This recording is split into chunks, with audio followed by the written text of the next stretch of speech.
Did you know this about Deadpool 2? At the time of its release, actor Julian Dennison, who played Fire Fist, was 15 years old and was ineligible to see the film in his homeland, New Zealand, due to the R16 rating. So, Deadpool 2 is a super fun sequel full of lots of action-packed scenes and, as always, just super funny moments and lines by Deadpool. And it's got so many great things going for it. I think it's a little weaker than the first movie, but it is still super solid. So I have 3 things that I loved about this movie, and my last thing is definitely my favorite. First thing I loved about this movie was I love the story and the overall tone of this movie. The tone was definitely darker than the first movie. It dealt more with the inner fight that Deadpool was having, if he's a hero or not.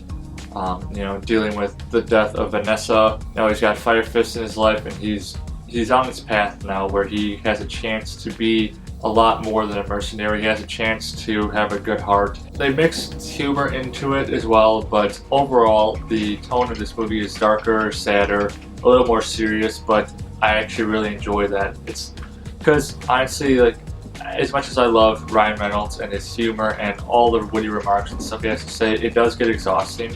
So like there needs to be a balance there of super funny stuff and some serious moments. There's some pretty great characters in this movie, some great developments that we get to see, and moments that we get to see with not just, the big one was Deadpool just finally realizing what he had to do to take care of Fire Fist, but also both Fire Fist and Cable they were all intertwined. Like that was really cool with those 3 characters. They were like the triangle.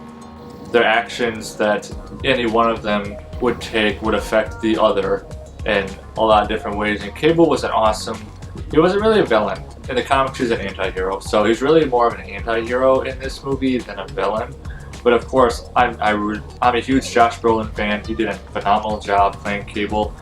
I mean, I really dig, like, Cable reminds me a lot of the Terminator because, they're both cyborgs, so it's basically like Marvel's Terminator. Lots of great moments between Deadpool and Cable. Cable actually breaks the 4th wall a few times. But, his story too, like, he has a character development that he's working through as well. And at the end of the movie, like, some really solid arcs that take place for Deadpool, Fire Fist, and Cable. And the moments that, Colossus was talking about that make a hero. Sometimes you gotta go all in on somebody to prove to them that they're worth something. Like, I just really loved the emotional connection that Deadpool had with Fire Fist. There's a good moment in there where, that Wade Wilson's had a pretty rough life, lots of abuse, and, he may be a joker, but there was a couple moments where he was pretty serious. Like, he understood what Fire Fist was going through, the abuse he was going through, and in that moment, like, they really connected. And you could see that, Wade actually has like a good heart. Like, he genuinely cares for other people, especially those who've been through what he's been going through. So that was just a really beautiful moment to see that. But just, like I said, that adds on to his overall arc for this movie and the overall arcs for the other 2 characters I talked about, Cable and Fire Fist. I'd say my favorite scene in this movie, the ending scene is pretty awesome, but I gotta say I actually enjoy the convoy scene more.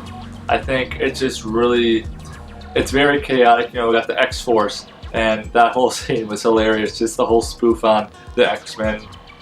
Just Ryan Reynolds' genius right there. But the X-Force, how that ended. But then, like, the really cool choreography and the action and all just the craziness of that whole scene that took place. And then we got to see Juggernaut, who was, I didn't know this for the longest time, but Juggernaut was also played by Ryan Reynolds as well. So that was pretty neat, actually. But high-paced, high adrenaline action, funny lines, just all this crazy stuff, especially with Domino. I think when Domino is involved in this scene, it's really funny because, she claims luck is her superpower. And there are just so many moments in that scene where I'm like, dude, the luck involved there was crazy.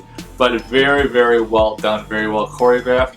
I mean, the director of this movie, I actually forgot that David Leitch directed this. I mean, he's known for, tons of great stunts. The John Wick universe, I mean, he's the director of the John Wick movies. And so he would know how to do these really crazy stunts and awesome choreography, and the convoy scene was a really great example of that.